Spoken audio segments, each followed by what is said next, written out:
We're recording. All right, you guys. So, welcome. This is the first, we'll call it an episode of our personal professional development series. So, just to give you guys a little bit of background on why we're doing this and kind of the purpose behind it is Angie and I were talking a couple months ago, and we realized that, there's a big need, especially in real estate training, for just kind of like personal and professional development. We always are talking about real estate related stuff, which is awesome.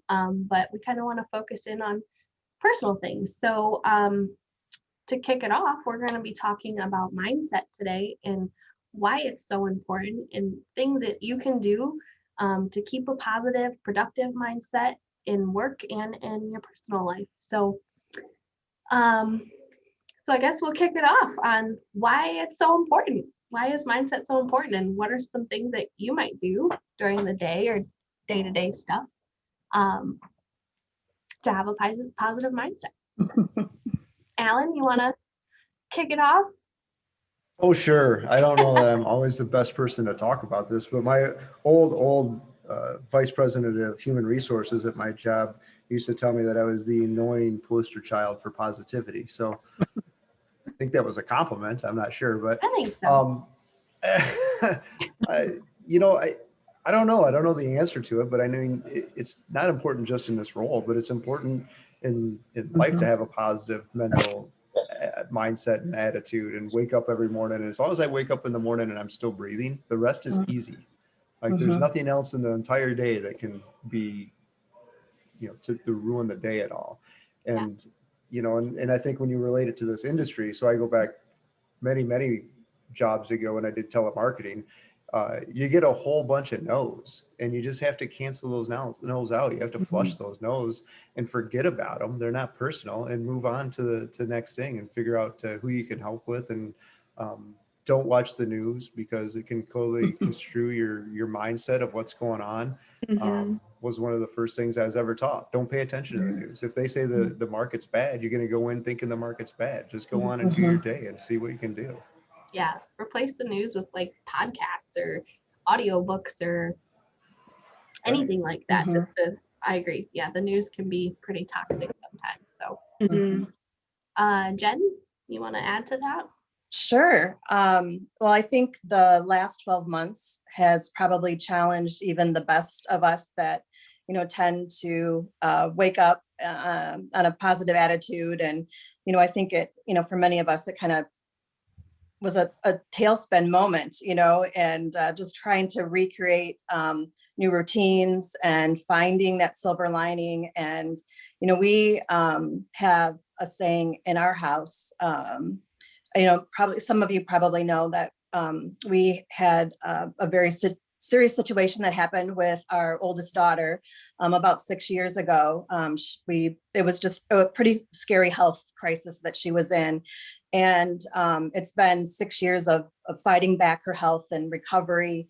And so through that time period, we adopted a statement in our house of what does her disease is called Wilson's disease. What does Wilson's disease make possible? And so that thought process has kind of spread over into, pretty much everything that we do. So whether, it's maybe one of the kids that gets a bad grade on a test, or, something in real estate that doesn't go right, I sit back and reflect, like, this circumstance, this situation that we're in, what does it make possible? And by asking that question, it's really helped us kind of spin things and look for the positive and kind of come from a daily aspect of living in gratitude, not, what was potentially taken away.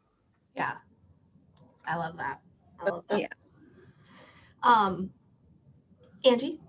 Yeah, I think when I'm thinking about mindset and where my thoughts are going, I'm always reminded of this proverb, and it says, as a man thinks in his heart, so is he. Basically just means like what the thoughts that you're thinking, whether it be about yourself or the situations that you're facing and how you're walking through your day, that will really set the course for what direction you're going in.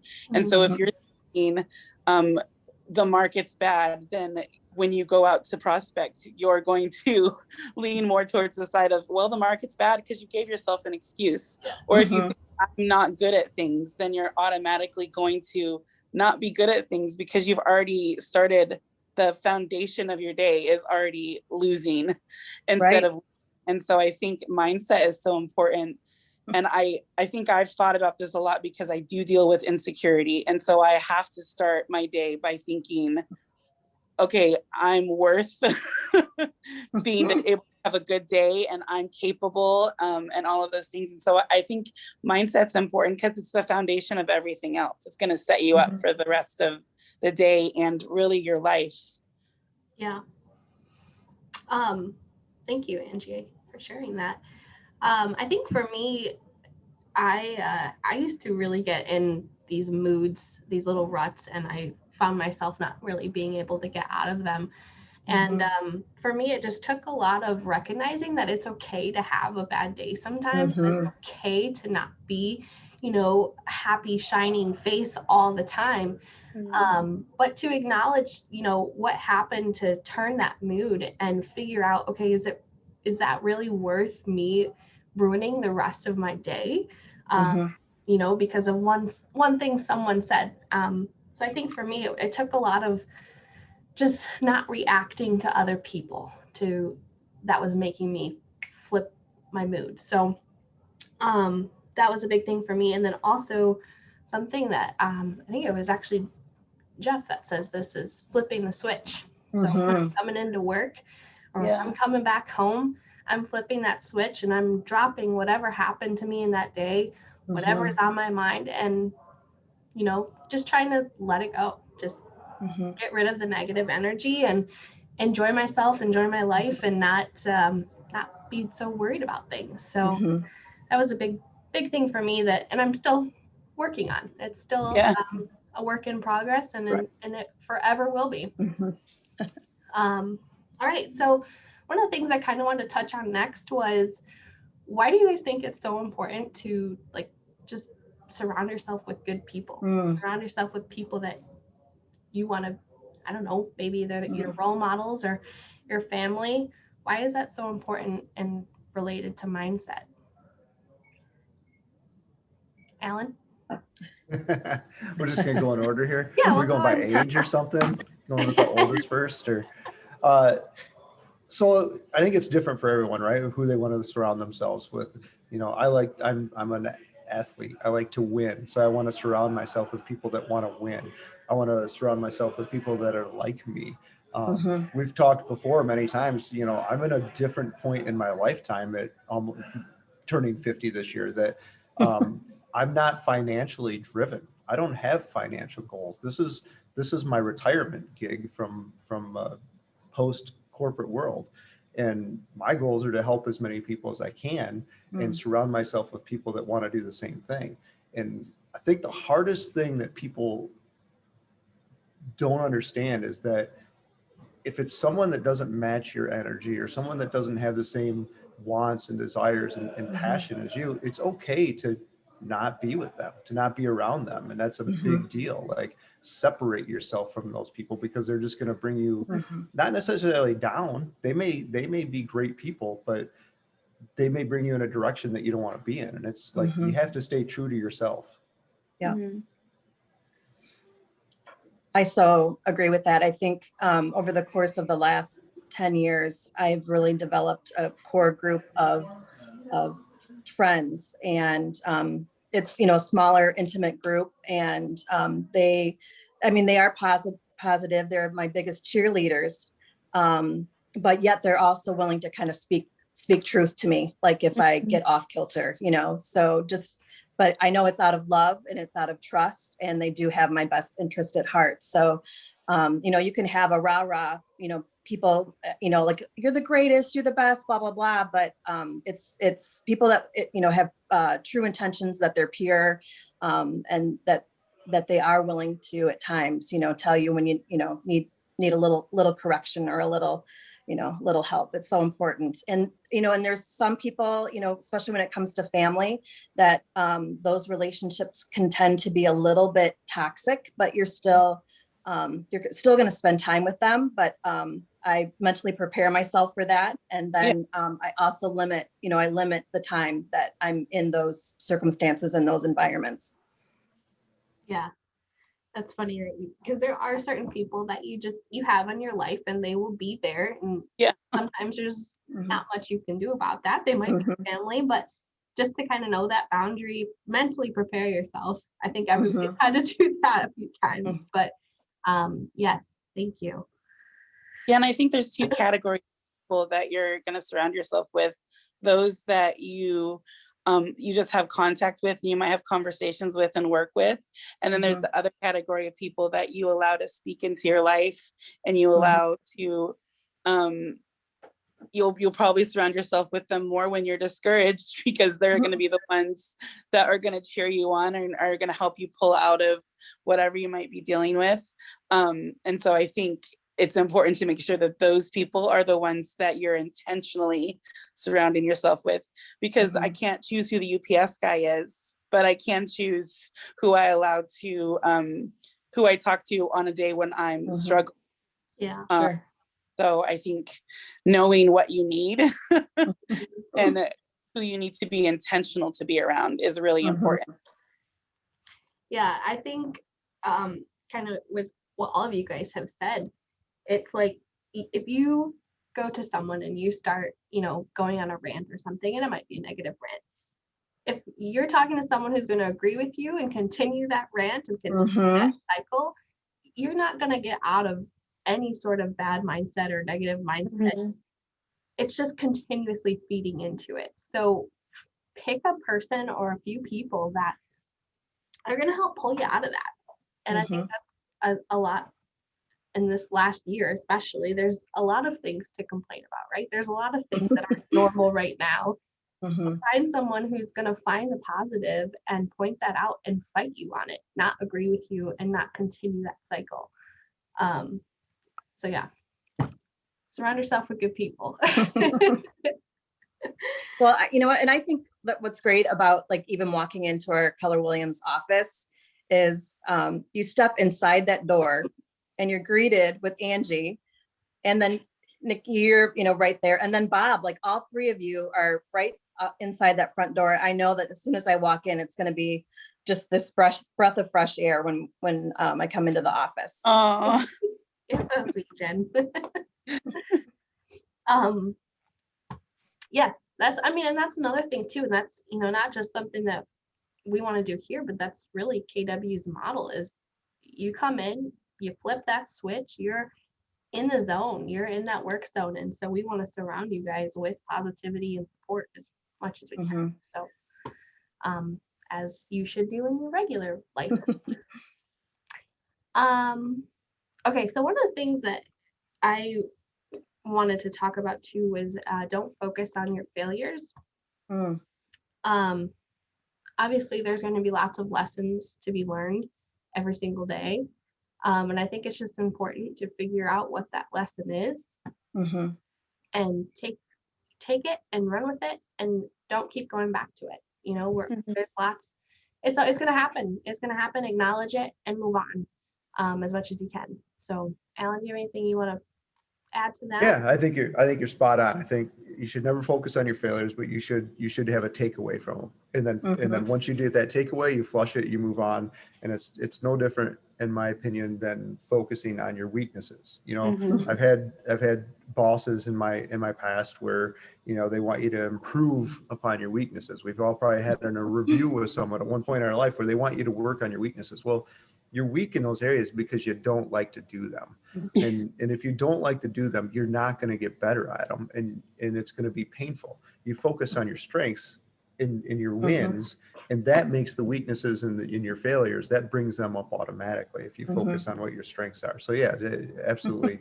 Yeah. Have a takeaway and move on. Yeah. Also with the, this kind of plays with surrounding yourself with good company, but everyone's aware of what their weaknesses may be. Find someone those are their strengths. Yeah. And talk to them. And you could do this with personal, you could do this with business, but find someone whose strengths are your weaknesses and talk to them, have a conversation. Mhm. You can't be good at everything. You have your core strengths, and then you find other people who can share those with you. So just want to point that out. Well, and I think allowing yourself to make mistakes as well. I think we can get into that zone where we're trying to do everything so perfectly because we don't want to make a mistake. And I fall into this trap all of the time. And then you start beating yourself up and all you can see is the weakness. And then all of a sudden, the strengths that you have are being overshadowed completely by Mhm. the mistake. And so I think it's important to allow yourself those learning opportunities. Like Mhm. even changing that terminology of not necessarily being a mistake, but hey, I have a learning opportunity. I just ran into. I think it helps to make it not feel like, oh wow, I just lost all my worth because I failed at something. Yeah. Mhm. Yep. Well, and I think especially as you're starting a new career, starting in real estate, because every transaction is so different, that you have to allow yourself and give yourself some grace, as you're learning and working through, and ask a lot of questions. Not, don't be so prideful that you don't, seek help and ask questions. Yeah, that's great. And that kind of goes right into what else I wanted to talk about, which was accountability. A few years ago, actually, right when I first started with KW, I had this class that we had done called the 6 Personal Perspectives, and one of the 6 is don't play the victim card. Don't be a victim of a situation. And that every time I hear that in conversation now, or if I happen to fall into that victim mindset, it is like my pet peeve. I cringe. But I think it's easy to always put the blame on something or someone except for yourself, and it makes it easier to handle. And I think just getting in that habit of holding yourself accountable, don't falling into the woe is me mindset, and moving on. So with that being said, if you have a chance to take that class, that's been my favorite class with KW. So definitely recommend it. 6 Personal Perspectives. I think he's I getting like it. kickbacks or something. Gotta throw in my sponsorship. No. So I don't have much to add to that, Nikki. I mean, for me, it's real simple. Like, accountability to yourself is the most important. And if you say you're going to do something, then do what you're going to say you're going to do. If you feel like you're not going to do something and you say it to appease someone else, that's an entire wrong reason to do it. So only say the things that you know you're going to do and then do them. And if you're not going to, we've talked about this before, direct, honest, respectful. Like, just say you're not going to do that. I mean, it's real simple. yeah, it is real simple, but you can struggle with that at the same time. Like, For sure. Especially the directness part. And personally, that's a really big thing I struggle with. It's gotten better, but being direct. We're working on that. Yeah, we are. But being direct is intimidating, especially if you're not, used to saying what you want and actually voicing it out loud is a thing. So working on it, Alan, working on it. Jen, you have anything you want to add to accountability? Yeah, I mean, that's something that I am really still working on. I mean, I guess we're all, still a work in progress, right? But since I started in this career, I've really been trying to, be accountable and not being honest with myself, as far as what my goals are, what I'm willing to accomplish, thinking big, dreaming big, but yet being realistic. And so, and trying to not lie to myself, so being truthful to myself. So it's important. It's very important. And I think accountability too, there's the accountability to yourself, which is important. But I also think having somebody to partner with you in that accountability, because I think it's really easy for us to go through life and business and try to do everything on our own. But if you have somebody who's like-minded, that knows what your goals are, that's willing to partner with you, it's so helpful. I know like Nikki and I will, if we're setting some personal goals, we'll let each other know what those goals are, and then we'll ask each other about it. And sometimes we're really good at forcing each other to get out of the boat and actually do what we said. And sometimes we're like, well, let's just have Chick-fil-A anyway. But there's somebody that I know knows what my goal is, and she's going to cheer me on. And so I think having those people in your life that you're checking in with and saying, I'm going to hold myself accountable to myself, but also to you. Can you help hold me accountable to what I've said? I think it's so helpful, because sometimes you're not always going to do things that are expected of you, but if it's inspected, you'll do it.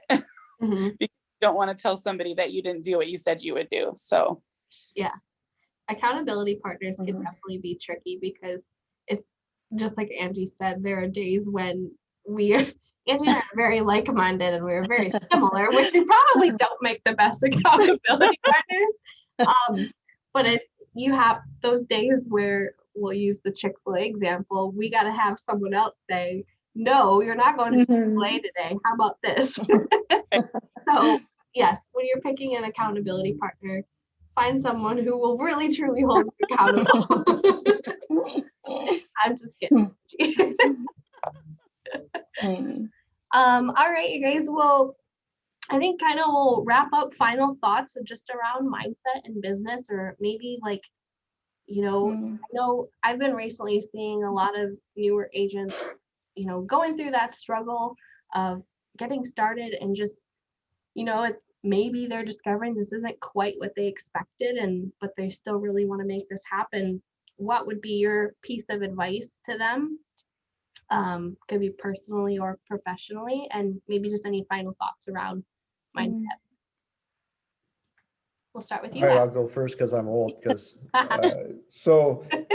Obviously, I mean, I would consider myself still a new agent. I mean, I didn't start till last June, right? But I've been in business for a long time. So, I mean, the thing about it is, what I see already too frequently and kind of get look for is, you got to follow your passion. Figure out what you're passionate about and follow your passion. If you're taking a job because you think you can make a bunch of money of it, I mean, I honestly don't know anyone who's passionate about money. People can be passionate about things. They can be passionate about places, about ideas, but taking a job for money is a bad idea. Taking a job because you can be your own boss, because Jen's been doing this way longer than me, but I understand that I enjoy my perceived flexibility, because that's what it is. It's perceived flexibility. Everything I do has to be scheduled. If you're taking it to be your own boss, make sure you have the right reasons, and make sure you find somebody, if you're new in this business, whether they've been doing it for 2 months or 20 years, that's going to be real direct with you and tell you that it's hard work, and you got to put the hours and the time in, and you got to have a positive mindset. And if you start to get down, you need to talk to somebody. And we've talked about this before. There's nobody in this office hardly ever, and that's a bummer, because people don't understand. I think that they need to be around the energy of other people. Yeah, I think that's so important. And sorry, go ahead, Jen. No, go ahead. I was just gonna say that, kind of tagging on what Alan said, is there are people here working, and especially if you're a newer agent or just need help with something, anyone here will talk to you. Anyone here will give you any piece of advice that they can offer. And it's also just good to be around like-minded people who are making calls, who are making their follow-ups, and that helps build your energy. You're like, okay, I'm surrounded by 8 other people who are making calls and talking to their clients and writing contracts. I need to be doing something. I need to be doing that as well. So come into the office as much as you can and just be around people doing the same thing, going through the same things, that understand that experience. Jen, sorry. Yeah, so I was probably I was 6, 7, 8, 7 months into my new real estate business when we went into lockdown.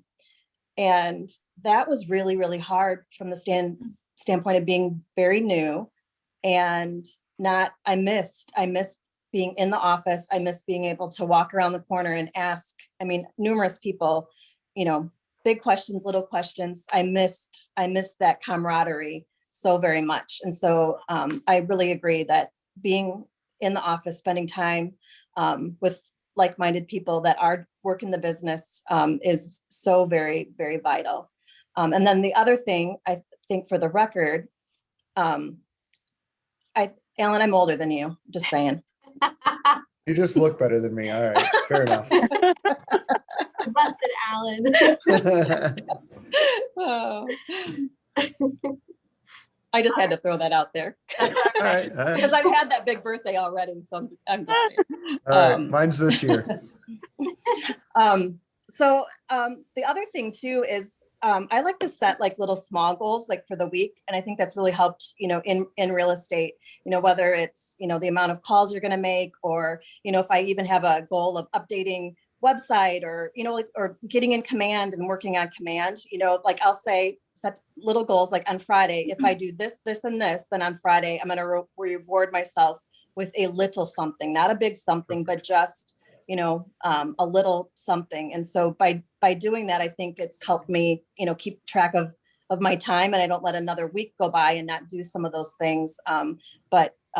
Yet again, taking a bigger goal and bringing it down into, smaller bite-sized pieces is helpful too. Yep, Yeah. attainable, and making sure you're doing that reward, because that's key. Mhm. Yeah. Awesome. Angie, any final thoughts there? Yeah, I think just from my observation, it's a marathon, not a sprint. And Mhm. we watch so many new agents come in, and after a month in, they're discouraged because they haven't closed their first deal, or they're not making the money that they thought they would make. And so I think just as you're starting out, like, do what you need to do for as long as it takes. Like, don't get discouraged right away, because really real estate builds on itself. And so don't let yourself get discouraged if it's not happening as fast as you want, but keep doing the work every day. Yep. That's so important. Yeah. For me, professionally, and personally, when you're out of your comfort zone, you're growing, and it feels weird, and it's uncomfortable and not fun sometimes, but just know that the more you're putting yourself out there and putting yourself into situations that you probably wouldn't have before, you're growing, and you're going to continue to grow. So and just like Andy said, it's not a sprint, it's a marathon, and it takes time, and you might not see it right away, but it takes time and practice. And then personally, find something in your life that will give you a mindset break. For me, I discovered it was working out a couple years ago at Orange Theory. And the reason why is I can't have my phone inside the studio. And so just getting rid of my phone for an hour and knowing that I can't access it, it's in my car, and I have to think about everything that's in my head when I'm walking on the treadmill. It's like therapy, honestly, for me. It's like just letting me decompress everything and get rid of all the negativity, and I walk out and I feel refreshed. But I realized that was so important to put into my schedule, and if I miss it, I don't feel good. I feel foggy. I feel like I haven't been, obviously, because I've been home in quarantine, but I feel weird. Like I can't wait to get back, first of all. But it's just a good me time. So find something that works for you. Hopefully you can set your phone down or put it away and not be able to pay attention to it for an hour or so. But find that, whatever that is for you. Alan, I'm sure it's your running time. Angie, I'm sure 2 hours. it's church on Sunday. And Jen, I know you have a walking group that you run as well. I'm sure that's probably a good thing for you, but find it, whatever. Recharge. Yep. So Awesome. All right, you guys. Well, Thank I you. appreciate you. We had Alan Wheeler, Angie Daggett, and Jen Hoffman. I apologize. I did not do introductions in the beginning. We're working on it. But hopefully this is something we can move forward and do another episode maybe next month. Sounds great. All right, you guys. Thanks, Awesome. Nikki. Thanks, Nikki. Bye, everyone. Bye, Bye. guys.